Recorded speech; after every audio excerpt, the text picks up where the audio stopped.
여랑야랑 정치부 최수영 기자가 나왔습니다. 첫 번째 주제 보겠습니다.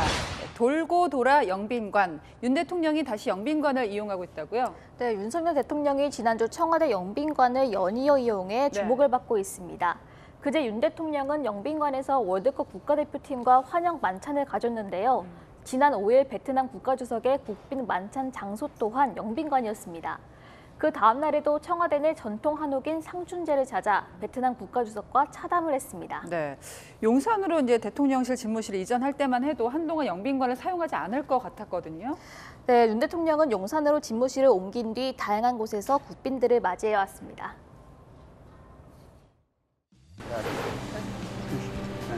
저쪽이 남산입니다.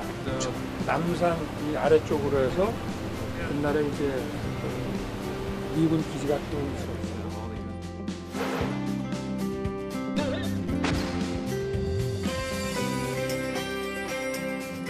환영합니다.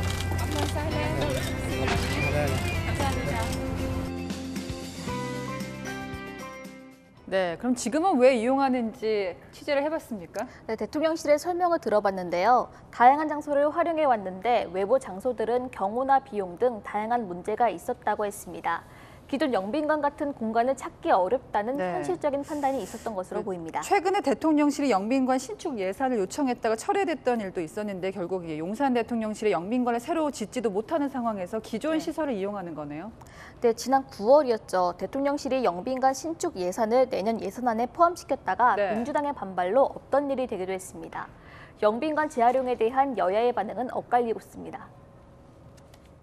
청와대 재활용을 통해 국민들은 독선이 아니라 실용으로 나가는 새로운 정치 시대가 열리고 있다고 환영하고 있습니다. 이럴 거면 왜 대통령실을 이전했는지 묻지 않을 수 없습니다.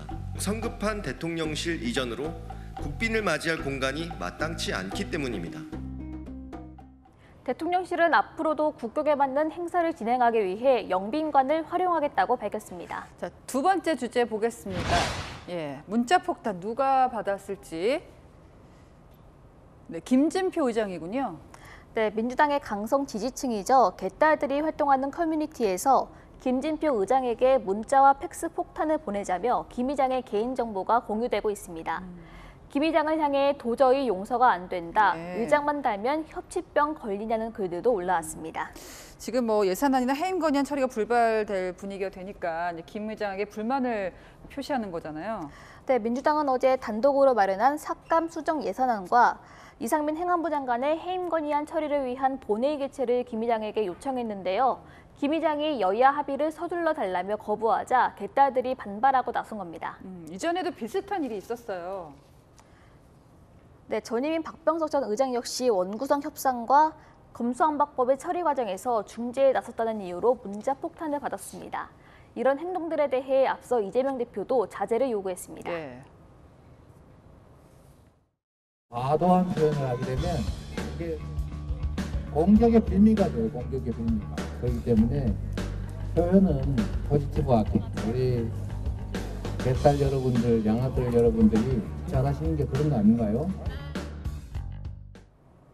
김 의장 측은 문자 폭탄에 신경 쓰지 않는다고 했는데요. 자신의 의견을 표현할 자유가 있지만 뭐든 과하면 역효과가 난다는 점도 간과해서는 안 될 것 같습니다. 네, 지금까지 여랑야랑이었습니다.